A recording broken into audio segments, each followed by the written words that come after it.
Now he's beginning his big and most important journey. This is where you were meant to be, right here today at this crossroads in history. I'm not going anywhere. How long will you stay for? As long as the president lets me. I'm still here. Nothing has changed. I've said 2018 is a year of execution. My commission as Secretary of State will terminate at midnight, March the 31st. Rex and I have been talking about this for a long time.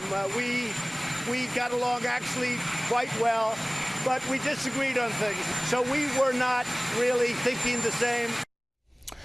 Well, the timeline we have is that the Chief of Staff called the Secretary of State, Rex Tillerson, while he was overseas and said, get ready. You need to either step down or the president's going to act. The president did act via Twitter, was the first acknowledgement officially, saying Mike Pompeo, director of the CIA, will become our new Secretary of State. He will do a fantastic job. Thank you to Rex Tillerson for his service. Gina Haspel will become the new director of the CIA, the first woman so chosen. Congratulations to all. 4 months plus ago, Twitter was a place where the president took to defend Rex Tillerson from stories that he was on his way out the door. Media has been speculating that I fired Rex Tillerson or that he would be leaving soon. Fake news. He's not leaving, and while we disagree on certain subjects, I call the final shots. We work well together, and America is highly respected again. There have been a number of high-profile Trump administration officials resigning or being fired, and the list is continuing. And there you see just some of them. The question is, will it continue, this shakeup, and what does it mean for this administration? Let's bring in our panel. Steve Hayes, editor-in-chief for the Weekly Standard. A.B. Stoddard, associate editor at Real Clear Politics and host of No Labels Radio on Sirius XM. And Charles Hurt, opinion editor for the Washington Times. Charlie. Well, it is kind of interesting. That was, what, 5 months ago? I think you just read that tweet from Donald Trump. 5 months is an eternity in this administration. 1 week seems like an eternity sometimes. It is, and so so I think that maybe the Twitterverse was getting it wrong there 5 months ago. But this notion that Donald Trump doesn't like, that he has to surround himself by yes men, and the argument that they use for why he likes to surround himself by yes men is by pointing to all of the no men that he has around him. And yes, Donald Trump fired Rex Tillerson today, but they've clearly had very serious issue disagreements for a very long time. The president mentioned Iran today, and I think that obviously the differences were unbridgeable, and that's why he made this decision. But I do think that it's important to remember he doesn't surround himself by yes men. He does have people like Jim Mattis, like Gary Cohn, who disagreed with him on tariffs, but they got a lot done together. So I just kind of find that particular accusation to be unfounded. There was reported a suicide pact, if you would, between Tillerson and Mattis, and I think Mnuchin at one point. Yeah. Obviously, we don't know about that now, and now that Tillerson is effectively leaving.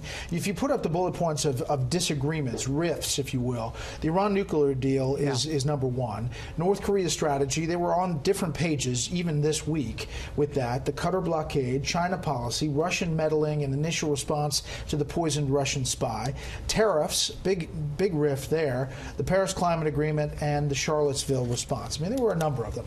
It's interesting, AB, that it started out that Tillerson was said to be so close to Russia and a Putin friend, and as he's leaving, he is the guy who's standing up talking about Russian interference, and that's why he's leaving, according to some.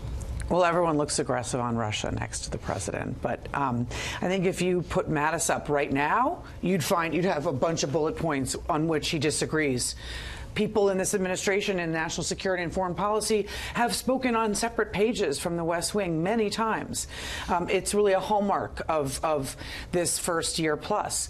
Apart from Pompeo and Haspel and people who are going to take these positions, how little Rex Tillerson will be missed at the State Department, how long this was coming, it was obviously untenable. And a president and a Secretary of State can't disagree that much on policy. And it has to work. So it has to be, he has to be replaced. It's the way that he did it. I think today is a really dark day for this country. I think it reflected very poorly on us.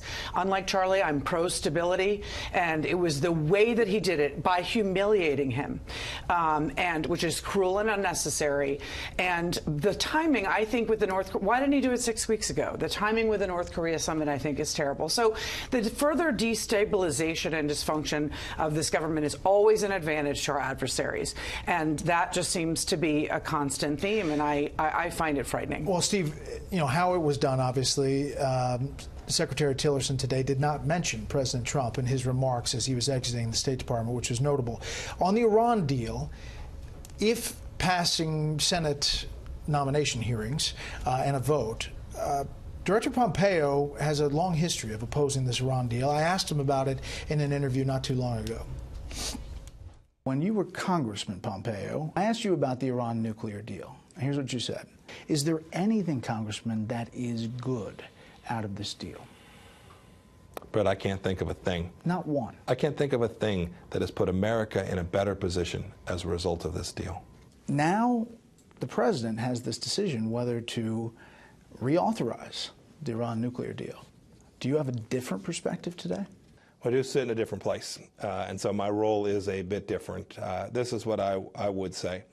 The president's made clear his view that he doesn't think the deal was worth a darn. And that's Pompeo's view, too. It seems like we're closer to getting out of the Iran deal today than we were a week ago. Yeah, I think the more likely scenario, rather than a full withdrawal, will be some kind of attempt at a follow-on agreement where you pressure France, Germany, and the United Kingdom into snap-back sanctions and a series of other things that might make the deal more enforceable, snap inspections of military sites, things that we're not able to do right now. And I believe Pompeo is actually in favor of that policy as opposed to just walking away from the deal. But what's been interesting is Mike Pompeo has seen himself, he's a West Point graduate, he takes seriously these different lanes. As CIA director, he was not a policy advisor to the president. And in their meetings, he repeatedly sought first to provide the president with intelligence in a non-policy way. And Donald Trump would come back to Mike Pompeo in these meetings and then ask him for policy advice, which was a little bit of an uncomfortable fit. I think Pompeo is very close to President Trump philosophically on this range of issues, and in that sense, he'll be a lot, I think he'll be a more serious advisor to the president than Rex Tillerson was. Rex Tillerson disagreed with the president so many times on so many things, the president just stopped listening to him. In this instance, you have somebody who's smart, who's thoughtful, who knows these issues very well, and who will have the president's ear. I mean, Mike Pompeo has become a trusted advisor to Donald Trump. I think the president also trusts Gina Haspel. She has been giving him, when Pompeo's gone, his PDBs. They've developed a relationship. Presidential Daily Brief. Presidential Daily Brief. They've developed a relationship as well. She's well respected inside the CIA. I think the baby's right about the process. I mean, the process here is a disaster, and it's not surprising.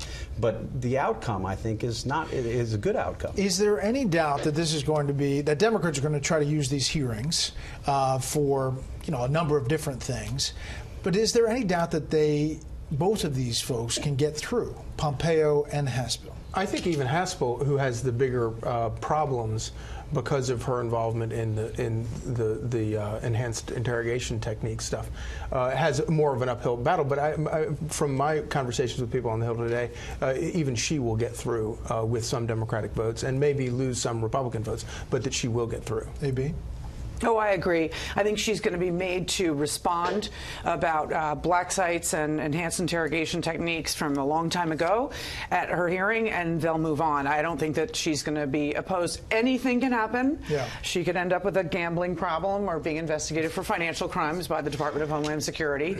But, at this point, I think it looks fine for her. All right, fantastic. I think Pompeo is confirmed. I mean, the question for her is how many Republicans she loses. I think there's a chance she loses John McCain, Rand Paul, Lindsey Graham, maybe Mike Lee, and how many Democrats she can gain. You've had somewhat positive things said about her by some Democrats on the Intelligence Committee who've worked with her. Dianne Feinstein, who is a fierce opponent of enhanced interrogation, said that she's gotten to know Gina Haspel and has talked to her about these things. I think it's a close vote, but I think she ultimately is confirmed.